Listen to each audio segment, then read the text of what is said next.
Well, here we are again with the JLB Cheetah in a sad state of affairs. I made the last minute decision that I want to run this tomorrow. So we're going to do some fixes, a couple of upgrades, and I don't know, maybe some other stuff on this thing real quick. And then we're going to see if it falls victim to yet another aerial assault. Then we'll go over any damage that it may have incurred, but it's the JLB Cheetah, so I'm sure nothing will break.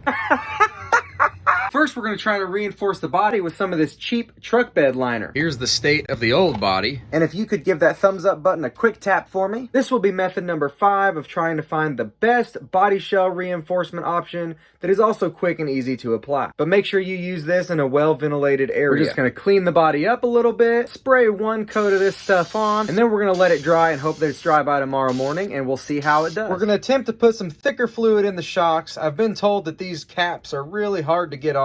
And then the main thing we got to do is replace what's broken inside the front differential. That's happened before, and it was just a worn out ring and pinion gear. So I've got that stuff in stock. Hopefully that's all it needs. What do you think about that, Mr. Boss? All right. I've already got my Cheetah battery charging in my LiPo bag. And all my batteries that aren't charging, I still keep in this metal cabinet. Hey, Cameron. Cameron from Halifax, Nova Scotia. Thanks for watching, buddy.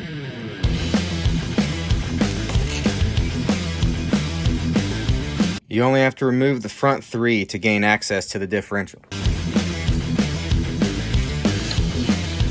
The pinion gear here has a couple of missing teeth. Luckily, I've got a new one. Now, this movement right here isn't good, and it's not from a loose screw. So that might mean that the bearings are bad. And if they are, I've got new ones, so we'll see how those look in just a minute.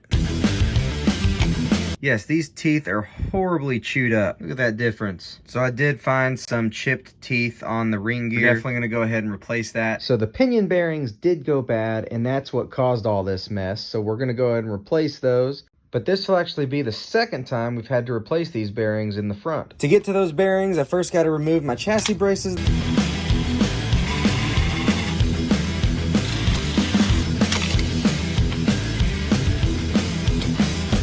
That one came out in pieces. So you definitely want to clean up any grease because it's going to be full of debris that's going to just kill those gears real fast. You also really want to clean it out of the differential housing. Use a pipe cleaner to get some of the tougher areas too. New bearings, you just push them in. This other one's a little harder to get to because it's inside the differential and in a groove, but you can do it. And that little bitty screw that holds the pinion gear on screws into here. I usually dry that out with some solvent as well. And then I put some Loctite on that little screw to help make sure that doesn't loosen up. Put your finger in through this side so that it doesn't push the bearing out. The bottom of the differential has these little nubs right here that go into these 2 center holes. So you have to line up the drive shaft to make sure it goes in the groove here, and then set the differential down on those. Make sure the rear of the drive shaft is in its pinion cup, just like this. Now, this part can get frustrating. I do find it easier to stand the car up like this, but you just got to finagle all those parts right back into where they're supposed to be, including the front of the drive shaft, while making sure the rear of the drive shaft stays in its cup. So make sure that that rearward control arm brace is fit inside that hole and is flush with the chassis. Same with the front. Remember that those 2 smaller screws go here, the 3 longer ones in the front. Your bumper actually needs to slide in underneath this. Mine happens to be broken. I forgot to get a new one, so it's not going underneath that. I still need to put this broken piece in there though, because otherwise right here, dirt would be able to get in. Don't put the front 3 screws in just yet. Now we're going to put this new pinion gear on. It has flat spots in the bore that match with flat spots on that shaft. Put a little bit of Loctite on that screw. Make sure you clean the other part of the diff housing out as well. And now we're going to replace this ring gear. Be careful not to tear this gasket and also not to drop any gears. This gear just pulls off. There's a real small pin you got to pull out of here. A shim, and then the ring gear comes off. Don't forget to swap the O-ring and the bearing from the old gear to the new gear.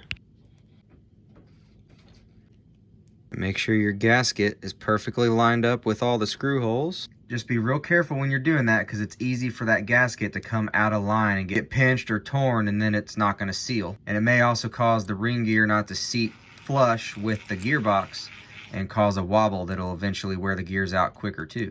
And that is done. I'm going to fill this cavity with grease. This is probably too much, but that's okay. This tube of grease is actually about 15 years old, and it's still red and tacky. Now you gotta get it back into the axles. Now it won't go in the wrong way, but just to make your life easier, make sure you remember what side of the differential the ring gear was on. No shortage of grease in there. Slide this cover back on. Now you can put these 3 screws in.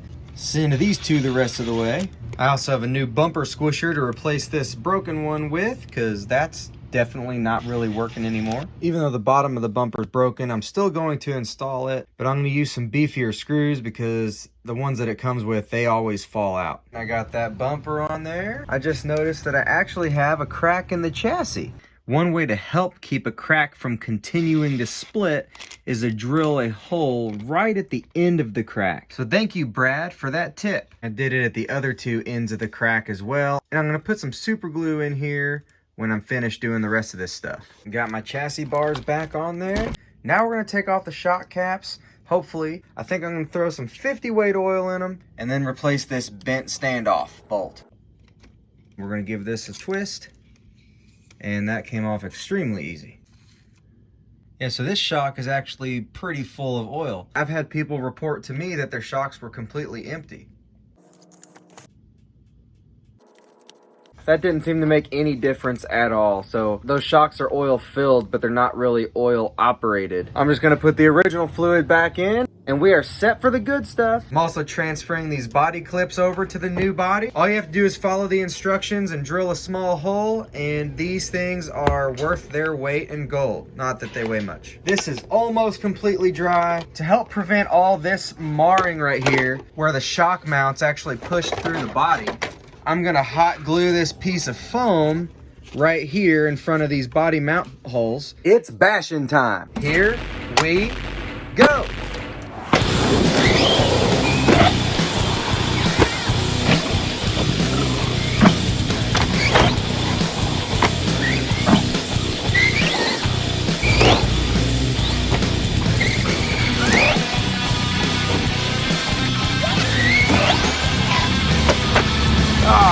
Already toast. Lost the whole upper control arm.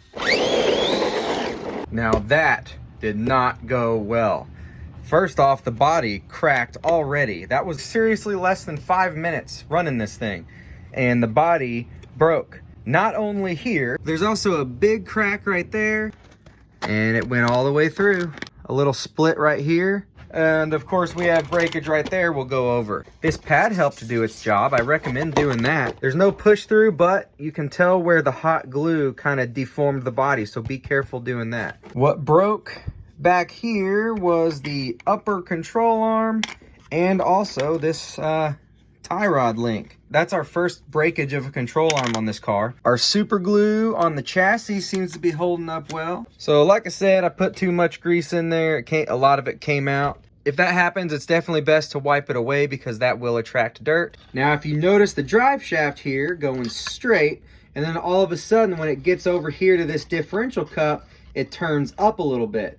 And you can even see some wear on that differential cup where that happens. I think that's turning into a slight lateral movement that is pushing against the bearings and causing them to prematurely fail. Now they do that on purpose because it changes the caster angle and it makes it drive a little bit smoother, but I still think that that's what's causing the premature bearing failure. Great minds think alike, Neil. Well, I think that's all I have to report on this very short bash session. It did not survive the aerial assault, but this thing usually never does. I've done a full review on this car before. I recommend you watch that if you're thinking about buying one of these. And this is the first method of body shell reinforcement that I completely fail. This thing, if it helped at all, it was very unnoticeable. Now I'm sure there's better products than this one. I just wanted to try a cheap one first. The other sad news is this was our last running car. Every single one of them, except the mini rock crawler, is broken. But we have a giant load of parts in the mail on the way.